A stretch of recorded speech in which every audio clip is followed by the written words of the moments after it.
आपण पाहत आहात मावळा न्यूज 24, सर्वसामान्यांचा बुलंद आवाज। Sarojini college of pharmacy Kolhapur आणि KITAI technologies private limited Pune यांच्या संयुक्त विद्यमाने आज राष्ट्रीय स्तरावरील फार्मा AIIT करिअर कार्यशाळेचे आयोजन करण्यात आले होते। कार्यशाळेच्या उद्घाटन प्रसंगी प्रमुख पाहुणे म्हणून सचिन पाटील, कोफोर्स कोल्हापूर शाखा उपाध्यक्ष RL तावडे, फाउंडेशनच्या सचिव श्रीमती शोभा कितावडे आणि संयुक्त सचिव सुजय कितावडे उपस्थित होते। या प्रसंगी बोलताना सचिन पाटील यांनी विद्यार्थ्यांना फार्मास्युटिकल, कृत्रिम बुद्धिमत्ता आणि माहिती तंत्रज्ञान क्षेत्रातील संधीबाबत मार्गदर्शन केलं। आलेली संधी सोडू नका, योग्य काम योग्य वेळी करा।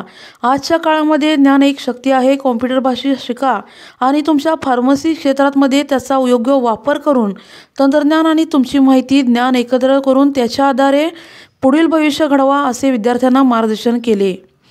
संस्थेच्या सचिव शोभा कितावडे यांनी विद्यार्थ्यांना त्यांच्या शैक्षणिक अभ्यासासोबत विविध कौशल्ये देखील विकसित केली पाहिजेत, यासाठीच आपले महाविद्यालय विद्यार्थ्यांना विविध कार्यशाळेमध्ये सहभागी होण्यासाठी प्रोत्साहन देत असते, असे मत व्यक्त केले। संस्थेचे सचिव सुजय कितावडे यांनी विद्यार्थ्यांनी फार्मसी क्षेत्राशी संबंधित ताज्या ट्रेडर्स, नव्या तंत्रज्ञानाच्या संधी आणि त्यासाठी आपल्याला काय तयार करावे हवी याबाबत विस्तृत माहिती दिली। यावेळी महाविद्यालयाचे प्राचार्य राजकुमार बगली यांनी महाविद्यालय आणि महाविद्यालयात राबवण्यात येणाऱ्या विविध उपक्रमांची माहिती दिली। संस्थेचे संचालक डॉ. अनिल कुमार कुलकर्णी यांनी कार्यक्रम आयोजित करण्यामागील हेतू देखील स्पष्ट केला आणि सदर कार्यशाळेतून जास्तीत जास्त माहिती आत्मसात करावी, असं आवाहन देखील केलं।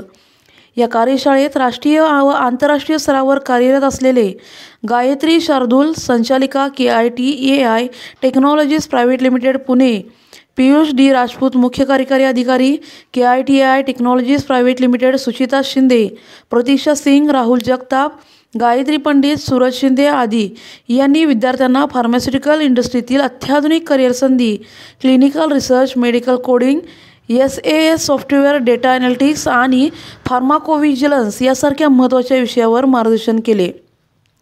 कार्यशाळा यशस्वी करण्यात TPO प्रमुख श्री भूषण वर्णे व सर्व शिक्षक-शिक्षकेतर कर्मचारी यांचे सहकार्य, तर संस्थेच्या सचिव शोभा कितावडे आणि संयुक्त सचिव सुजय कितावडे यांचे मार्गदर्शन लाभले। कार्यक्रमाचं सूत्रसंचालन, निवेदन सुजाता चौधरी, अमोल दीक्षित यांनी केलं, तर आभार प्रदर्शन निशिता वाणी यांनी मानलं।